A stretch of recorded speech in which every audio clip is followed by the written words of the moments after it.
پیچھے ہاتھ باندھ کے چلنے والے لوگ موجود ہیں. نعرہ تکبیر. ذرا جھوم کے واقعات کی پرامن فضاؤں میں اللہ کا نام بلند کیجئے. نعرہ تکبیر. تاجدار ختم نبوت، تاجدار ختم نبوت، شان صحابہ، شان صحابہ، اکابرین علماء حق، علماء دیوبند. اور ایک نعرہ سیکولر طبقہ ہم سے چھین لینا چاہتا ہے. اس نعرے کو میں لگوانا اپنا فرض منصبی سمجھا کرتا ہوں. پاکستان کا مطلب کیا؟ ذرا جھوم کے پاکستان کا مطلب کیا؟ نعرہ تکبیر. زمانے کسی قسم کے حالات بھی ہوں، ان بوریوں اور چٹائیوں پر بیٹھ کر، کرونا ہو، وبا ہو، کسی قسم کے حالات بھی ہوں، اپنا کام چھوڑا نہیں اور الحمدللہ قوم کی دینی ضرورت کو آسان انداز میں، اتنے اچھے انداز میں پورا کر رہے ہیں کہ آج دنیا بھر سے بچے علم نبوت کے لیے پاکستان کو رخ کر رہے ہیں. یہ مدارس دین اسلام کے قلعے ہیں. مدرسے کی قوت پورے دین کی قوت اور مدرسے کی کمزوری پورے دین کی کمزوری. عصر حاضر کے مفکر اسلام حضرت مولانا ابو الحسن علی ندوی رحمہ اللہ کا وہ جملہ آب زر سے لکھنے کے قابل، اور میں چاہتا ہوں آپ اپنے دل کی تختی پر لکھ لیں. انہوں نے فرمایا مسلمانوں کی بقا اسلام کی وجہ سے ہے، اسلام کی بقا دینی مدارس کی وجہ سے.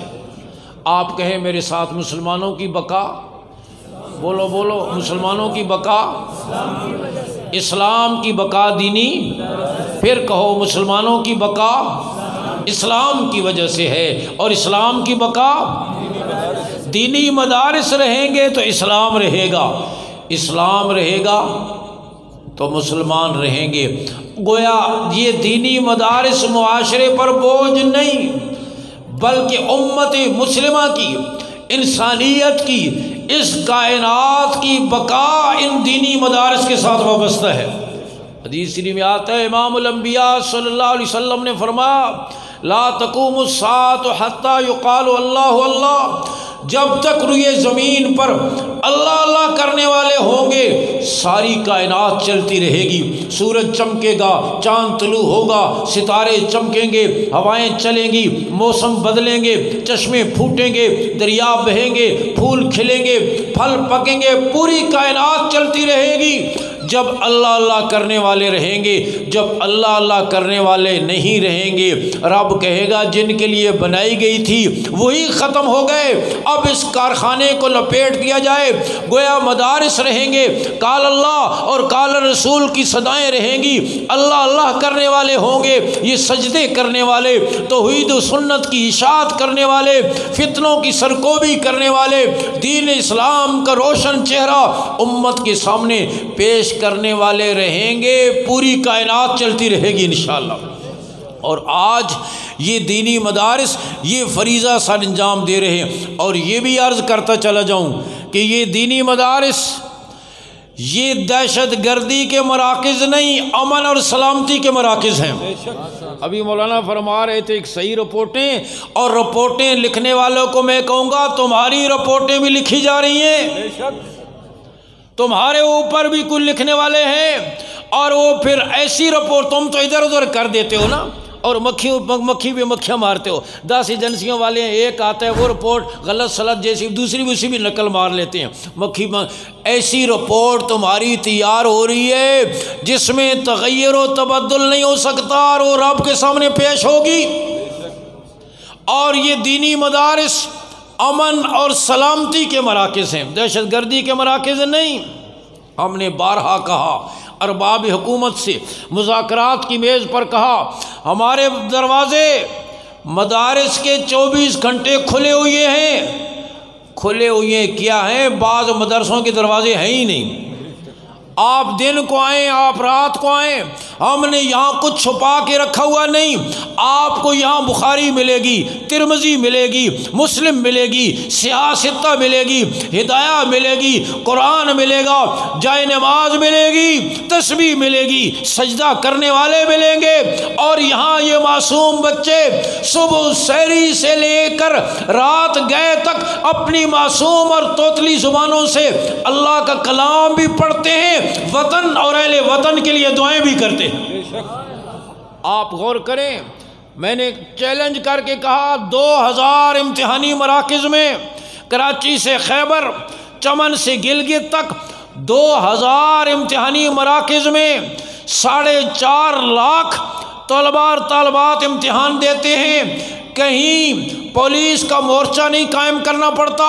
کراچی یونیورسٹی کے باہر مورچہ آپ کو نظر آئے گا، اسلام آباد کی یونیورسٹی کے باہر آپ کو مورچہ نظر آئے گا، لیکن یہاں کہیں پولیس کا مورچہ نہیں، ہاسٹل خالی نہیں کرانے پڑتے، امتحانی عملے کو یرغمال نہیں بنایا جاتا، انہیں باتھ روموں میں بند نہیں کیا جاتا، گن پوائنٹ پر نقل نہیں کی جاتی۔ ہم آپ کو چیلنج کرتے ہیں، آپ آ کر ہمارے امتحانی نظام کو دیکھیں، آپ کو اندازہ ہوگا انسان نہیں فرشتے امتحان دے رہے ہیں۔ الحمدللہ یہ دینی مدارس امن کے مراکز ہیں، سلامتی کے مراکز ہیں، اور پھر پوری قوم کا وقار۔ تمہارا ایک پائی ان پر خرچ نہیں ہوتا۔ پاکستان کو بنے ہوئے 5 صدی ہو گئی ہے، آج تک بتائیں کسی یونیورسٹی سے کوئی حافظ نکلا ہو، کوئی قاری نکلا ہو؟ اربوں کا بجٹ، اربوں کا خرچ، اور الحمدللہ یہ بوریا نشین ان بوریوں اور چٹائیوں سے کہیں شہر میں، کہیں دیہات میں، کہیں پکی اور کچی عمارت میں، کہیں بجلی کی روشنی میں، کہیں دیے اور لالٹین کی روشنی میں، آج بھی قوم کو 1 سال میں 1 لاکھ حافظ اور 25,000 عالم مہیا کر رہے ہیں۔ سبحان اللہ، کہو الحمدللہ الحمدللہ۔ اور کسی قسم کے حالات بھی ہوں، کرونا کی وبا اس سال گزری ہے، مولانا قاری چند محمد صاحب نے اور مولانا ضیاء صاحب نے، دیگر علماء نے یہاں تشریف فرما ہیں، قاری عمر فاروق صاحب، دیگر کبھی سنا ہے واہ کینٹ میں، حسن ابدال میں، ٹیکسلا میں، کراچی، کوئٹہ، گجرانوالہ، پشاور، چترال، مظفر آباد علماء نے اعلان کیا ہو کہ چونکہ اس سال کرونا رہا ہے لہٰذا اس سال رمضان میں قرآن سنانے کے لیے حافظ نہیں ملیں گے، لوڈ شیڈنگ ہو گئی ہے، اور ہم کوشش کر رہے ہیں 2023 تک حافظوں کی لوڈ شیڈنگ پر قابو پا لے۔ کبھی سنا ہے؟ آج تک نہیں سنا، انشاءاللہ قیامت تک نہیں سنو گے۔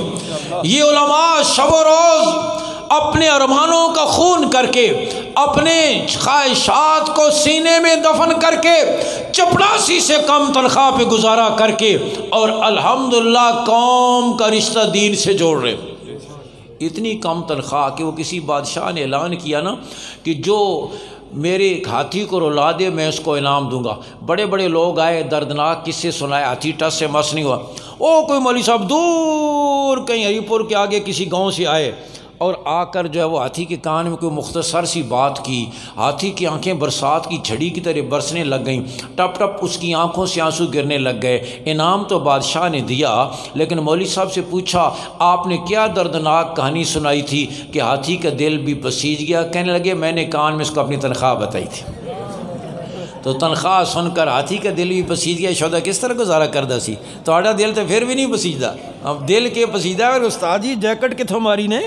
ہاں ہوں تو بڑے چٹے کپڑے پاندے ہو بادشاہ۔ ہاں مولوی کا سفید کپڑا تجھے برداشت نہیں، اس کی جیکٹ تجھے برداشت نہیں، اس کی گاڑی تجھے پسند نہیں، لیکن میں نے عرض کیا 84 سے کم تنخواہ پہ گزارا کر کے، مسجد کے کسی تنگ حجرے اور چوک میں گزارا کر کے قوم کی دینی ضرورت کو بھی پورا کیا ہے، پوری دنیا میں وطن عزیز پاکستان کا وقار بھی بلند کیا ہے۔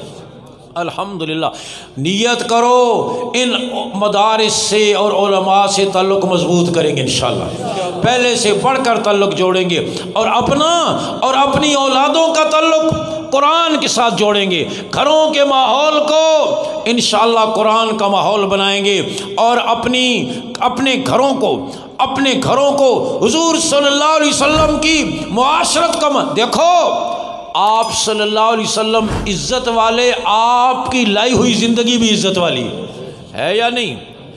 برطانیہ سے ہمارے ایک شاگرد آئے پڑھنے کے لیے، یہاں سے پڑھ کر گئے، اب امریکہ میں وہ مدرسہ چلا رہا ہے، بڑا خوبصورت نوجوان، خوبصورت داڑھی، خوبصورت پگڑی، لمبا کرتا، ٹخنوں سے اوپر سلوار، کندھے سے اوپر چادر رکھتا ہے۔ اس نے مجھے خود سنایا کہ میں امریکہ کی معروف شاہراہ پہ جا رہا تھا، ہزاروں گاڑیاں منٹوں میں گزر رہی تھیں، 3 پیس سوٹ پہنے ہوئے لوگ گزر رہے تھے، کسی کو کسی کی طرف دیکھنے کی فرصت نہ تھی۔ ایک گورے نے مجھے دیکھتا ہی چلا گیا، اس کی نظر مجھ پہ ٹک گئی اور پھر بڑے حسرت سے میرے پاس آ کر مجھ سے پوچھنے لگا، آپ شہزادے ہو، پرنس ہو؟ میں نے کہا شہزادہ نہیں ہوں، مسلمان ہوں۔ کہنے لگا مسلمان ہو تو پھر تو شہزادے ہی ہو۔ کہا اتنے ہزاروں لوگ قیمتی لباسوں میں گزر رہے ہیں، کسی کی طرف میری نگاہ نہیں اٹھی، اور تیرے سلیے نے مجھے اپنی طرف کھینچ لیا، اور اس لیے کھینچ لیا اس لباس کی نسبت تھی میرے آقا صلی اللہ علیہ وسلم کے ساتھ۔ اور حضور صلی اللہ علیہ وسلم کی اداؤں میں اللہ نے قیامت تک کے لیے عزت رکھی ہے، آپ صلی اللہ علیہ وسلم کی غلامی میں عزت رکھی ہے۔ آج ترقی کے نام پر، ماڈرنزم کے نام پر، مین سٹریم میں لانے کے نام پر ہمیں بھی کہا جاتا ہے کہ ہم مولویوں کو قومی دھارے میں لانا چاہتے ہیں۔ میں نے کہا الحمدللہ ہم پہلے سے قومی دھارے میں ہیں، ہماری زبان بھی قومی ہے، ہمارا لباس بھی قومی ہے۔ ان کو قومی دھارے میں لاؤ جن کی زبان بھی قومی نہیں اور جن کا لباس بھی قومی نہیں۔ کہنے لگے نہیں مولوی صاحب آپ جو ہے نا ایک خول میں بند ہوتے ہو، ہم آپ کو مین سٹریم میں لانا چاہتے ہیں۔ میں نے کہا توبہ کرو، جتنا مولوی مین سٹریم میں اتنا کوئی اور ہے ہی نہیں۔ میں نے کہا تم تو ایک ڈپارٹمنٹ جاتے ہو، اسی محکمے کے دوسرے ڈپارٹمنٹ کے سیکشن کا تمہیں پتہ نہیں ہوتا، یونیورسٹی میں کیمسٹری کے شعبے میں جاتے ہو تو تمہیں انگلش کا پتہ نہیں، انگلش میں جاتے ہو تو اردو کا پتہ نہیں، ہسٹری میں جاتے ہو جغرافیہ کا پتہ نہیں۔ اور میں اگر رات کو کسی کو ڈراؤنا خواب آئے نا فجر کے بعد، وہ بھی مجھے پتہ ہوتا ہے۔ کسی کے بیٹے کی شادی ہونی ہو مجھے پتہ ہوتا ہے، بیٹی کا نکاح ہونا ہو مجھے پتہ ہوتا ہے، دکان کا افتتاح ہونا ہو مجھے پتہ ہوتا ہے، شادی چل نہ رہی ہو مجھے پتہ ہوتا ہے، طلاق ہو جائے مجھے پتہ ہوتا ہے، اولاد نہ ہو رہی ہو مجھے پتہ ہوتا ہے، ہاں ملازمت کی درخواست دی ہو ہاں مجھے پتہ ہوتا ہے، حج کے لیے درخواست دی ہو نام نکلا ہو نہ نکلا ہو مجھے پتہ ہوتا ہے۔ دنیا کا کوئی مسئلہ ایسا نہیں ہے جو ہمیں پتہ نہ ہو۔ تم کیسے کہتے ہو ہم مین سٹریم میں نہیں ہیں؟ ہم سے زیادہ مین سٹریم میں کوئی نہیں ہے۔ الحمدللہ یہ علماء قومی دھارے میں ہیں، قوم کی دینی ضرورت کو اچھے انداز میں پورا کر رہے ہیں امن اور سلامتی کے ساتھ۔ پھر وہ کہہ لگے نہیں آپ لوگوں میں ٹالرنس کی کمی ہے، برداشت کی کمی ہوتی ہے، آپ لوگ جلدی بھڑک جاتے ہو۔ میں نے کہا نہیں، ایک مذاکرے میں انہوں نے مجھ سے کہا، میں نے کہا دیکھو پون گھنٹہ ہو گیا تمہیں مجھ سے بات کرتے ہوئے، ہر چیز میں تم نے مجھ سے اختلاف کیا، میں تو نہیں بھڑکا۔ میں نے کہا ہم میں تو اتنی برداشت ہوتی ہے، گھر میں جو بیوی کو اتنا بھی نہیں کہہ سکتا سالن میں نمک زیادہ ہو گیا ہے، ہمارے لیے تو وہ بھی شعر ہوتا ہے، ہم اس کو بھی سینے سے لگاتے ہیں، ہم اس کو بھی دین سکھاتے ہیں، اس کے لیے بھی دعائیں کرتے ہیں، ہم سے زیادہ برداشت۔ تو میرے دوستو یہ علماء یہ مدارس آپ کے محسن ہیں، نیت کرو ہم پہلے سے بڑھ کر تعلق جوڑیں گے انشاءاللہ۔ اور میں اپنے فضلاء سے ان کو مبارکباد پیش کرتا ہوں، ان کے اساتذہ کرام کو بھی، اور دعا گو ہوں اللہ کرے جہاں جاؤ تم ہی تم ہو، اور تمہاری وجہ سے ماحول بدل جائیں، تمہاری وجہ سے شرک کا خاتمہ ہو، بدعت کا خاتمہ ہو، بے دینیت لادانی جو آج جو سیکولر طبقہ دین اسلام کے خلاف، جیسے کل پرسوں وہ حیا باختہ عورتیں اسلام آباد کی سڑکوں پر حقوق کے نام پر، آزادی کے نام پر بے حیائی پھیلاتی نظر آتی ہیں۔ میں کہتا ہوں تمہیں حقوق دیے ہی دین اسلام نے ہیں، سب نے تمہارے حقوق پہ ڈاکہ ڈالا ہے۔ لندن میں ایک عالم تقریر کر کے فارغ ہوئے، ایک گورا نوجوان اٹھا کہنا کیا بات ہے، اسلام میں عورت کی ملازمت کو پسندیدہ نظر سے نہیں دیکھا جاتا، کیوں نہیں عورت کو ملازمت کرنے دیتے؟ انہوں نے کہا تمہاری ملکہ الزبتھ کیوں نہیں ملازمت کرتی؟ اس نے کہا وہ تو ملکہ ہے، وہ کیوں ملازمت کرے؟ انہوں نے کہا تمہاری ایک ملکہ ہے، اسلام میں ہر گھر کی خاتون ملکہ ہے، یہ جتنی گھر میں زینب سکینہ عائشہ بیٹھی ہیں سب ملکہ ہیں، ہاں اسلام نے عورت کو گھر کی ملکہ بنایا ہے، حیا کی چادر دی ہے۔ تم نے ماچس کی ڈبیا سے لے کر سائن بورڈ تک، ماچس کی ڈبیا ہو، صابن کی ٹکیا ہو، سرف کا ڈبہ ہو، کپڑے کا پرنٹ ہو، ہاں گاڑی ہو، بیگ ہو، کوئی چیز بھی ہو، کاپی ہو، کتاب ہو، تم نے عورت کے عضو کو نیلام کیا ہے، اور اسلام نے عورت کی آواز تک کی حفاظت کی ہے۔ اس کی زیور کی جھنکار کی آواز بھی کسی تک نہیں پہنچنے دی، اس پر بھی پابندی لگائی ہے۔ آج تم وہ غلیظ معاشرت یہاں لانا چاہتے ہو، نیت کرو آپ میں سے ہر ایک کلمہ گو ہم مر مٹیں گے حضور کی لائی ہوئی معاشرت پر انشاءاللہ۔ اور بوڑھو یہ تمہارے لیے رحمت ہے، جوانوں یہ تمہارے لیے رحمت ہے۔ میں نے لندن میں ایک دن دیکھا نوجوان لڑکے لڑکیاں پھولوں کا گلدستہ اٹھائے ہوئے، ٹافیوں کے ایک پیکٹ اٹھائے ہوئے ادھر سے ادھر جا رہے ہیں۔ میں نے کسی سے پوچھا یہ کیا ہے، کوئی خاص دن ہے؟ کہا ہاں پیرنٹس ڈے ہے۔ میں نے کہا وہ کیا ہوتا ہے؟ کہا جو بڈھے بڈھی کو اٹھا کر نا ماں باپ کو، ہاں وہ مرغی خانے جو مرغوں کے بڈھوں کے لیے بنائے ہوتے ہیں، اولڈ کیئر سینٹر، وہاں چھوڑ آتے ہیں، سال کے بعد بیٹا بیٹی جا کر پھولوں کے گلدستہ پیش کرتے ہیں بڈھے بڈھی کو، اور ٹافیوں کے ایک پیکٹ دیتے ہیں کہ سال تو چوبتے رہو نا، اگلے سال پھر انشاءاللہ ملاقات ہو سی، سال تو اس پر گزارا کرو نا۔ کبھی مدر ڈے مناتے ہیں، کبھی فادر ڈے مناتے ہیں۔ میں نے کہا یا اللہ تیرا شکر ہے اسلام میں ہر دن پیرنٹس ڈے ہے، ہر مارننگ مدر مارننگ، اور ہر ایوننگ فادر ایوننگ ہے۔ ان کی جوانی تو گزر جاتی ہے بدماشیوں میں، پھر بڑھاپے میں بڈھے گورے نے بڈھی کے کندھے پر اور بڈھی نے بڈھے کے کندھے پر ہاتھ رکھا ہوا ہے، ہاتھ کپ کپا رہے ہیں، ٹانگیں لرز رہی ہیں، چہرے پہ چھریاں پڑی ہوئی ہیں، افسردگی چھائی ہوئی ہے، اور ٹوکری اٹھائے ہوئی ہے، شاپنگ سینٹر میں خریداری کے لیے جا رہے ہیں۔ کوئی ہاتھ تھامنے والا نہیں، کوئی محبت کا بول بولنے والا نہیں، کوئی سہارا دینے والا نہیں، قابل رحم حالت ہوتی ہے ان کی۔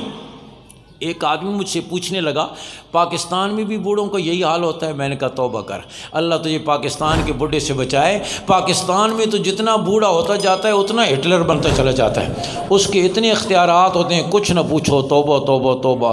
8 نمبر کا چشمہ لگایا ہوا ہے، منہ میں دانت ایک نہیں ہے، کانوں میں مشین فٹ کی ہوئی ہے، گھٹنے جواب دے گئے ہیں، چارپائی پر بیٹھا ہوا، سوٹا پاس رکھو، پورے خاندان پہ حکومت کر رہا ہے یا نہیں؟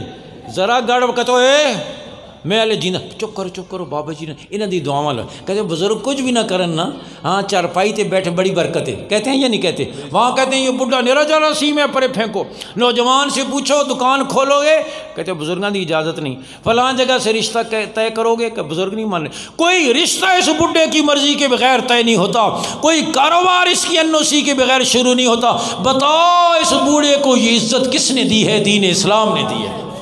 مر مٹو اس معاشرت پر اور روکو اس غلیظ معاشرت کا راستہ۔ نوجوانوں مر مٹو۔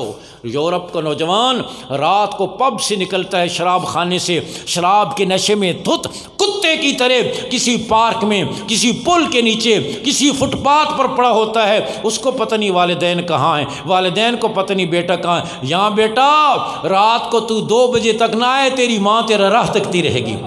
باپ چھت پہ چڑھ چڑھ کر دیکھے گا کھانا کھایا ہوگا نہیں کھایا ہوگا، گاڑی ملی ہوگی نہیں ملی ہوگی، تو گھر میں قدم رکھے گا تو ان کی جان میں جان آئے گی۔ یہ عزتیں تجھے دین اسلام نے دی ہیں، سر سے پاؤں تک اور خوشی سے غم تک، معاشرت سے معیشت تک۔ نیت کرو حضور کی عزت والی معاشرت کو اختیار کریں گے انشاءاللہ۔